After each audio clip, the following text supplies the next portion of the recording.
الحمد للہ وکفا وسلام علی عبادہ الذین اصطفیٰ اما بعد قال النبی صلی اللہ علیہ وسلم انما الاعمال بالنیات وانما لامرئ ما نوى فمن كانت هجرته الى الله ورسوله فهجرته الى الله ورسوله ومن كانت هجرته الى دنيا يصيبها او امرأۃ یتزوجها فہجرته الی ما ہاجر الیہ۔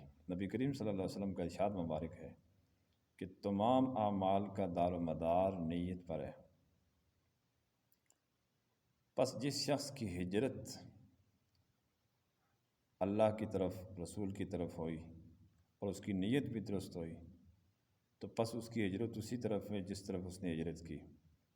جس شخص نے ہجرت دنیا کی طرف کی یا اس عورت کی طرف کی جس سے کوئی نکاح کرنا چاہتا ہے تو پس اس کی ہجرت بھی اسی کی طرف۔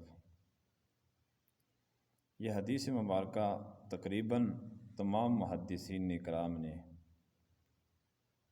اپنی اپنی تالیف کے اندر سب سے پہلے رکھی ہے، مقدم رکھی ہے، تاکہ جتنے پڑھنے پڑھانے والے طلباء اور اساتذہ ہیں اور حدیث کی کتابوں سے استفادہ کرنے والے لوگ ہیں ان کی سب سے پہلے نظر اس پر جائے۔ اب اس میں ہجرت کا ذکر کیا گیا ہے۔ اس وقت ہجرت کا واقعہ بہت مشہور تھا، جس طرح آج کل دنیاوی تعلیم انگریزی سیکھنی بہت عام ہو گئی ہے، اس طرح اس وقت ہجرت بہت مشہور تھی۔ اس وجہ سے حدیث مبارکہ کے اندر ہجرت کا ذکر آیا۔ اصل میں ہجرت اس وقت بہت ضروری بھی تھی، اس وجہ سے بھی ذکر فرمایا ہے، لیکن یہ اس کا جو پس منظر ہے وہ ہر نیک عمل کے لیے ہے۔ نماز ہے، روزہ ہے، زکوٰۃ ہے، حج ہے، اس طرح نفلی صدقہ خیرات ہے، تو ظاہر ہے اس میں شیطان ورغلاتا تو ہے، شیطان انسان کو برباد تو کرتا ہے۔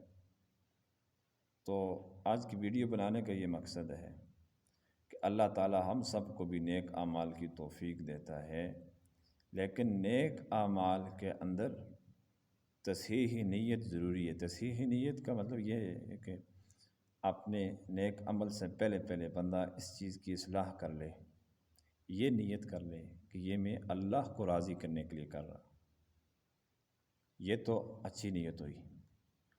اور اس کے برخلاف ایک نیت ہے کہ یار میں نماز پڑھ رہا ہوں، صدقہ خیرات کر رہا ہوں، دل میں یہ خیال بھی آتا ہے، بعض اوقات یہ خیال جم ہی جاتا ہے کہ ساتھ والا پڑوسی تاکہ مجھے اچھا کہے، دل میں یہ خیال ہوتا ہے، تو یہ غلط نیت ہے، پڑوسی کچھ دے نہیں سکتا۔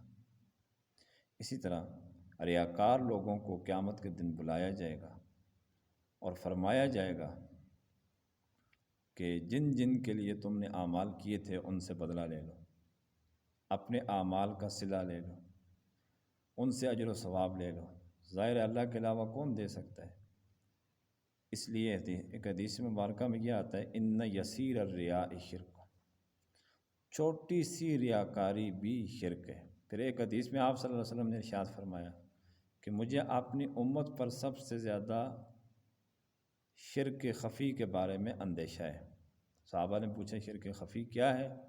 آپ نے ارشاد فرمایا کہ شرک خفی جو ہے وہ ریاکاری ہے، ریاکاری کے لیے اعمال کیے جائیں گے، عید پڑھی جا رہی ہے، جمعہ پڑھا جا رہا ہے، نماز پڑھی جا رہی ہے، نفلی عبادات کی جا رہی ہے، مالی عبادات کی جا رہی ہے، تو زیادہ تر اس میں وہی ریاکاری کا جذبہ ہوتا ہے۔ آج کل جو نیا فتنہ ہے حج میں بھی، عمرے میں بھی، صدقہ خیرات اور زکوٰۃ میں بھی، وہ سب سے زیادہ ریاکاری کا فتنہ جو ہے وہ ویڈیو کا فتنہ ہے۔ جو بھی نیک کام کر رہا ہے، رفائی کام کر رہا ہے، تقریر کر رہا ہے، کچھ بھی کر رہا ہے، اس میں بھی شامل ہوں، شاید حج اور عمرے کر رہے ہیں، زکوٰۃ دے رہے ہیں، رفائی کام کر رہے ہیں، ویڈیو بنائی جا رہی ہے تاکہ اس میں اگر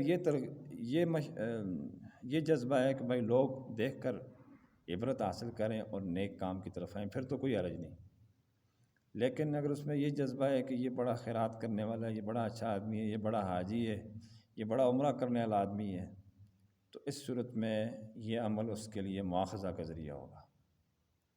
تو یہ موبائل بھی ایک بہت بڑا فتنہ ہے، بہت بڑی مصیبت ہے نیک اعمال کے لیے، نیک اعمال کو برباد کرنے کے اعتبار سے۔ اس لیے چاہے موبائل کے ذریعے سے کوئی نیک عمل کرے، ویڈیو بنائے، چاہے تنہائی میں بنائے، اکیلے میں نیک عمل کرے، اس کو چاہیے کہ وہ اپنی نیت کا جائزہ ضرور لے۔ اللہ تبارک و تعالی ہم سب کو ان باتوں پر عمل پیرا ہونے کی توفیق عطا فرمائے۔ وآخر دعوانا ان الحمد للہ رب العالمین۔